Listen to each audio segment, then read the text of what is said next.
નમસ્કાર વિદ્યાર્થી મિત્રો, ઘરશાળા બુનિયાદી શિક્ષણ વિભાગ સંચાલિત યુટ્યુબ ચેનલમાં હું ધારા જોશી આપ સૌનું ફરી સ્વાગત કરું છું। ધોરણ 4 વિષય ગણિત ચેપ્ટર 9 અડધું અને પા। આજે આપણે નવા ચેપ્ટરની શરૂઆત કરવાની છે, જેમાં આપણે અડધું અને પા એની સમજ મેળવવાની છે। તો ચાલો આજનો અભ્યાસ આપણો શરૂ કરીએ। અહીં ચેપ્ટરની શરૂઆતમાં તમને એક વાર્તા આપી છે, ચાલો આપણે જોઈએ। મિન્ટુ બિલાડી અને મોટુ બિલાડી એ બે દોસ્ત હતા। જો અહીં બંને બિલાડીના ચિત્ર તમને આપ્યા છે, બંને દોસ્ત છે। એકવાર તેમણે માલિકના ઘરના રસોડામાંથી રોટલી ચૂપચાપ લઈ લીધી।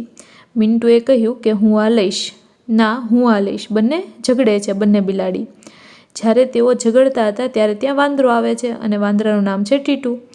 હવે એ એમ કહે છે કે તમે કેમ ઝઘડો છો, એમ પૂછે છે। તો એ બંને કહે છે કે અમે બંને આ રોટલી છે એની માટે ઝઘડીએ છીએ।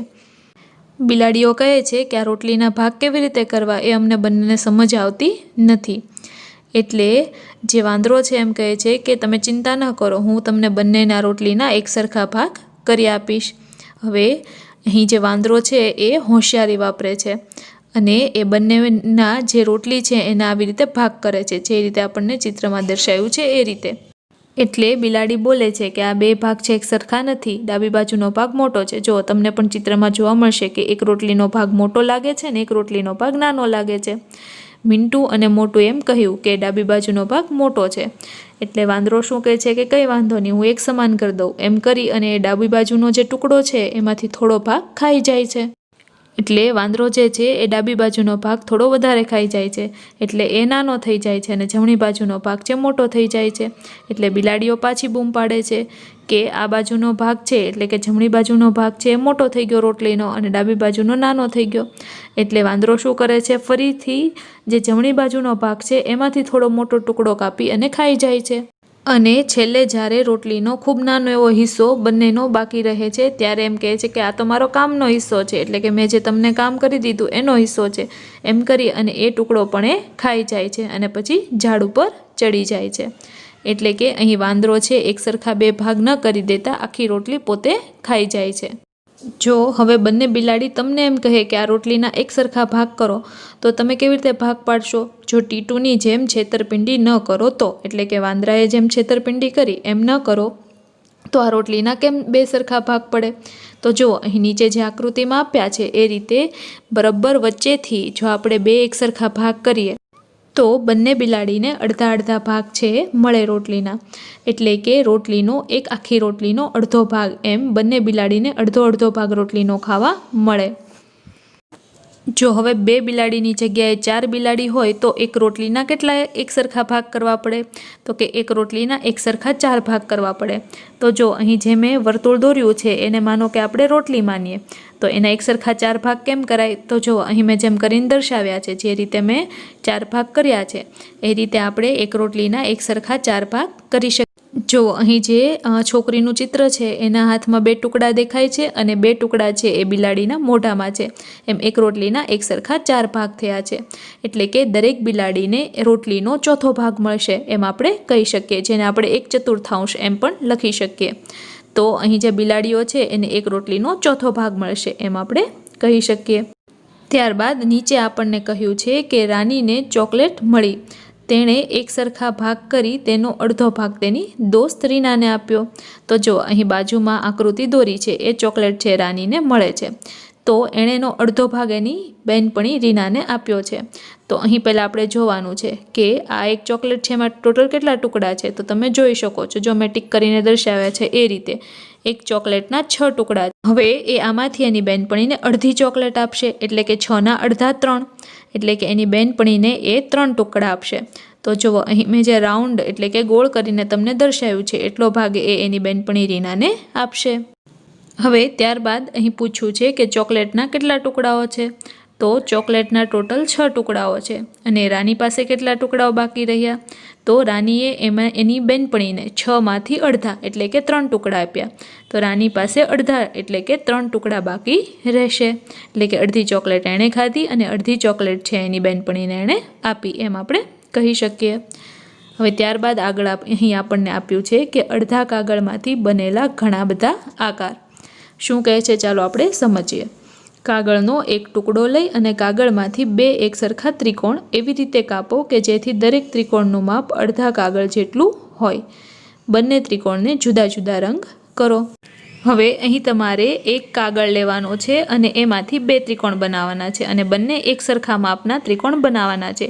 એટલે કે અડધા કાગળ જેટલો એક ત્રિકોણ અને બીજો અડધો કાગળ જેટલો બીજો ત્રિકોણ, અને એ બંને ત્રિકોણની મદદથી તમારે જુદા જુદા આકાર બનાવવાના છે.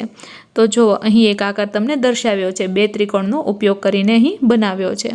તો બીજા આકાર કયા બનાવી શકાય? તો જો અહીં મેં તમને દર્શાવ્યું છે એ રીતે ત્રિકોણને જો બાજુમાં ગોઠવી દેવામાં આવે તો આ રીતનો આકાર બને છે. અને ઉપર જે રીતે મેં તમને દર્શાવ્યું છે એ રીતે કે એક આખા ચોરસ કાગળના 2 ટુકડાને આવા રીતે ગોઠવી દેવામાં આવે તો જે છે એ અલગ આકાર છે આપણને મળે છે. તો જો અહીં તમે એ પણ જોઈ શકો છો કે એક ચોરસ કાગળ છે એમાંથી 2 ત્રિકોણ બને છે અને કેવી રીતે બને છે એ પણ તમે અહીં જોઈ શકો છો. તો તમારે પણ આ રીતે એક ચોરસ કાગળ લઈ એના 2 ત્રિકોણ બનાવવાના અને એ બંને ત્રિકોણને અલગ અલગ રીતે ગોઠવી આવા જુદા જુદા આકારો છે બનાવવાનો પ્રયત્ન કરવાનો છે. અહીં આપણને કહ્યું છે કે જે લંબચોરસ છે એના 2 એકસરખા ભાગ આ રીતે કર્યા છે. જો અહીં 2 અલગ અલગ કલરના એકસરખા ભાગ છે આપણને જોવા મળે છે. હવે દરેક ભાગ અડધો કહેવાય. તો કે હા, આપણે એમ કહી શકીએ કે એક જે લંબચોરસ કાગળ છે એમાંથી 2 એકસરખા ભાગ કર્યા છે અને બંનેમાં અલગ અલગ રંગ પૂર્યો છે. તો આ બંને ભાગ છે એને અડધો ભાગ કહી શકાય. હવે આપણે તેને 1/2 એટલે કે 1/2 એમ લખી શકીએ છીએ. જ્યારે પણ અડધું હોય એને દર્શાવવા માટે ગાણિતિક ભાષામાં 1/2 અથવા તો 1/2 એમ લખી શકાય છે. હવે એનો અર્થ શું થાય? તો કે એનો અર્થ એમ થાય કે 2 ભાગમાંનો 1 ભાગ. 1/2 એટલે કે અડધું, એટલે કે 2 ભાગમાંનો 1 ભાગ એમ આપણે કહી શકીએ. હવે બંને ભાગ એક સરખા છે કે નહીં એ તપાસવા માટે શું કરવાનું? તો કે કોઈ પણ કાગળના 2 ભાગ એક સરખા છે કે નહીં એ તપાસવા માટે એક ભાગને બીજા ભાગ પર મૂકી જવાનો. જો બંનેનું માપ એક સરખું હોય તો એક સરખા છે, પણ જો નાના મોટા થાય તો સમજવાનું કે કાગળનું માપ છે એક સરખું નથી. હવે અહીં જે ઉપરની આકૃતિ છે એમાં લંબચોરસના એકસરખા 2 ભાગ થાય છે. જ્યારે નીચેની આકૃતિમાં તમે જોઈ શકો છો કે એક રંગ છે એ વધારે ભાગ રોકે છે, બીજો રંગ છે ઓછો ભાગ રોકે છે. એટલે કે લંબચોરસના એકસરખા 2 ભાગ થતા નથી એમ આપણે કહી શકીએ. અહીં તમને 5 લંબચોરસ આપ્યા છે અને આ 5 લંબચોરસ છે અને અલગ અલગ રીતે એવી રીતે દોરવાના છે કે આ જે લંબચોરસ છે એને તમે અડધા ભાગમાં કાપી શકો એ રીતે તમારે એને દોરવાના છે. તો જુઓ, અહીં મેં તમને 3 લંબચોરસમાં છે એવી રીતે દોરીને દર્શાવ્યા છે. જેમાં મેં વચ્ચે લાઈન કરી છે બ્લેક રંગથી, એટલે કે કાળા રંગથી જે લાઈન કરી છે ત્યાંથી આપણે કાપીએ તો એ બંને ભાગ છે એને એક સરખા આપણે કાપી શકીએ, એટલે કે લંબચોરસને એક સરખા કાપી શકીએ. નીચેની જે 2 લંબચોરસ છે એમાં તમારે તમારી રીતે અલગ રીતે દોરવાની છે આકૃતિ, એટલે કે જેથી તમે એને અડધા ભાગમાં કાપી શકો એ રીતે તમારે જાતે દોરવાની છે. અને તમારે પછી એને ચકાસવાનું છે કે એ સમાન છે કે નહીં. અહીં તમારે એક લંબચોરસના એક સરખા 4 ભાગ કરવાના છે.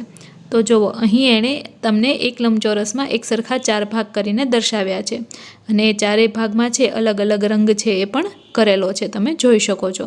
તો નીચે જે લંબચોરસ આપ્યા છે એમાં તમારે તમારી રીતે જે લંબચોરસ છે એના એક સરખા 4 ભાગ કરવાના છે. જુઓ, અમુક જે લંબચોરસ છે એના મેં એક સરખા 4 ભાગ કેવી રીતે તમે કરશો એ અહીં દોરીને દર્શાવ્યા છે.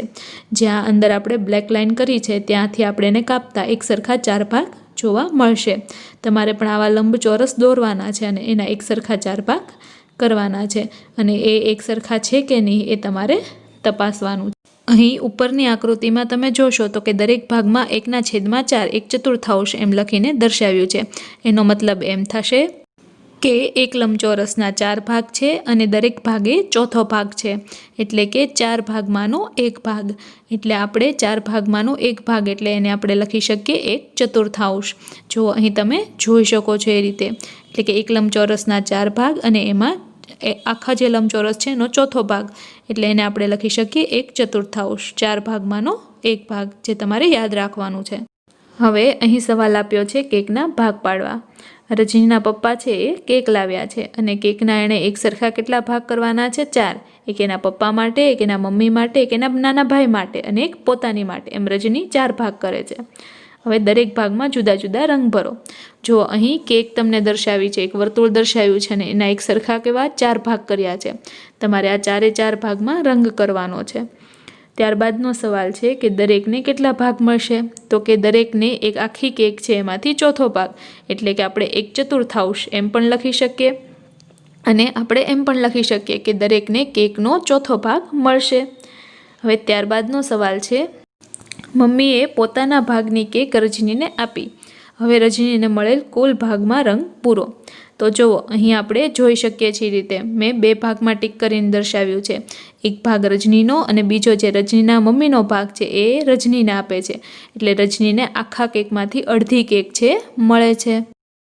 ત્યારબાદ અહીં કીધું છે કે કુલ 4 ભાગમાંથી રજનીને 2 ભાગ મળશે, જે બરાબર અડધી કેક જેટલો થશે. એટલે તો આપણે શું લખી શકીએ? તો કે 2/4, ટોટલ 4 ભાગ છે એમાંથી 2 ભાગ રજનીને મળે છે. એટલે કુલ ભાગ છેદમાં લખવાના અને જેટલા ભાગ એને મળે છે આપણે અંશમાં લખશું, એટલે કે 2/4, અથવા તો એને 1/2 એટલે કે 1/2 એટલે કે અડધું એમ પણ લખી શકાય. હવે રજનીની માતાએ તેને કેકનો જે ભાગ આપ્યો હતો તે પહેલાં રજની પાસે અડધી કેકનો અડધો ભાગ હતો, એટલે કે આખી કેકનો અડધી કેક એનો પણ અડધો ભાગ એની પાસે હતો, જે આખી કેકનો 1/4 ભાગ થશે. એટલે કે રજની પાસે પહેલાં 1/4 ભાગ એટલે કે આખી કેકનો ચોથો ભાગ હતો. હવે રાજુને મળેલ ભાગમાં રંગ પૂરો. તો જો અહીં મેં જે ટીક કરીને દર્શાવ્યું છે એટલો ભાગ રાજુને મળશે, એટલે કે રાજુને 1/4 ભાગ મળશે, ચોથો ભાગ મળશે. રજની અને રાજુને સાથે મળીને કેટલી કેક મળી? તો કે રજનીને 2 ભાગ મળ્યા, એક પોતાનો ભાગ અને એક એની માતાએ આપ્યો, એટલે કે આખી કેકનો અડધો ભાગ એની પાસે છે. અને એમાં આપણે રાજુની કેકનો ભાગ ઉમેરીએ એટલે બંનેને કેટલી કેક મળી આપણને મળે? તો ટોટલ આખા જે કેકના 4 ભાગ કર્યા છે એમાંથી 3 ભાગ છે એ રજની અને રાજુને જે કેક મળી છે એનો કુલ ભાગ થાય. એટલે આપણે એમ કહી શકીએ કે બંનેને સાથે મળીને કુલ 4 ભાગમાંથી 3 ભાગ મળ્યા.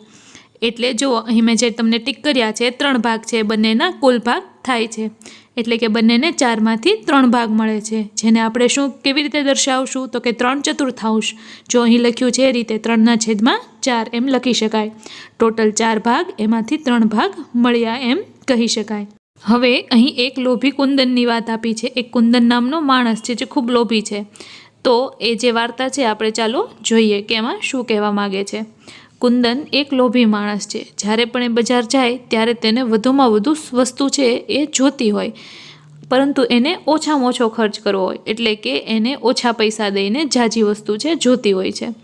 એક દિવસ તેને કોળાનો હલવો એટલે કે મીઠાઈ ખાવાનું મન થયું.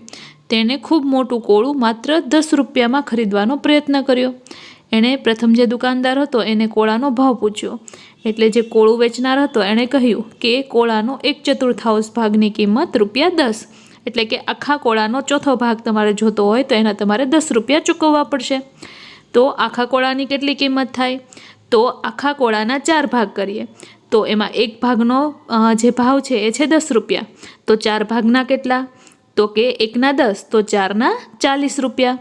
10, 20, 30 અને 40, એટલે કે આખા કોળાના થશે 40 રૂપિયા. એટલે કુંદન એમ કહે છે કે ઓહો, 10 રૂપિયામાં તારે મને 1/2 એટલે કે અડધું કોળું આપવું જોઈએ. એટલે કુંદન છે એ માત્ર 10 રૂપિયામાં અડધું કોળું એને જોઈએ છીએ, એટલે કે એને ઓછા પૈસામાં ડબલ વસ્તુ જોઈએ છીએ. ત્યારબાદ દુકાનદાર છે એ એમ કહે છે કે તમે બીજી દુકાનમાં જાઓ, એ તમને આ કોળાનો અડધો ભાગ એટલે કે 1/2 ભાગ છે 10 રૂપિયામાં આપશે, અડધું કોળું એ 10 રૂપિયામાં આપશે. કારણ કે એ પેલો જે દુકાનદાર છે એની પાસે માત્ર સારી ગુણવત્તાવાળું જ કોળું હતું, એટલે એ સસ્તામાં આપશે નહીં. હવે કુંદન છે એ બીજા દુકાનદાર પાસે ગયો અને એટલા જ માપનું કોળું શોધવા માંડ્યો. પછી કુંદને બીજા દુકાનદારને પૂછ્યું કે આ કોળામાંથી મને ₹10માં કેટલું મળશે? એટલે બીજા કોળું વેચનાર છે એણે કીધું અડધું. તો આ સંપૂર્ણ કોળાનો ભાવ કેટલો થયો? હવે જો આખા કોળામાંથી અડધા કોળાનો ભાવ 10 રૂપિયા, તો આખા કોળાનો ભાવ કેટલો થાય? તો કે 10 + 10 એટલે કે 20 રૂપિયા. તો આખું કોળું છે એનો ભાવ થશે 20 રૂપિયા. હવે કુંદન છે એ ખૂબ લોભી હતો, એટલે એની લોભ વૃત્તિ છે એ વધી ગઈ અને હવે એમ કહે છે કે મને 10 રૂપિયામાં 3/4 ભાગ કોળું જોઈએ છે, એટલે કે આખા કોળાના 3 ભાગ છે મારે જોવે છે.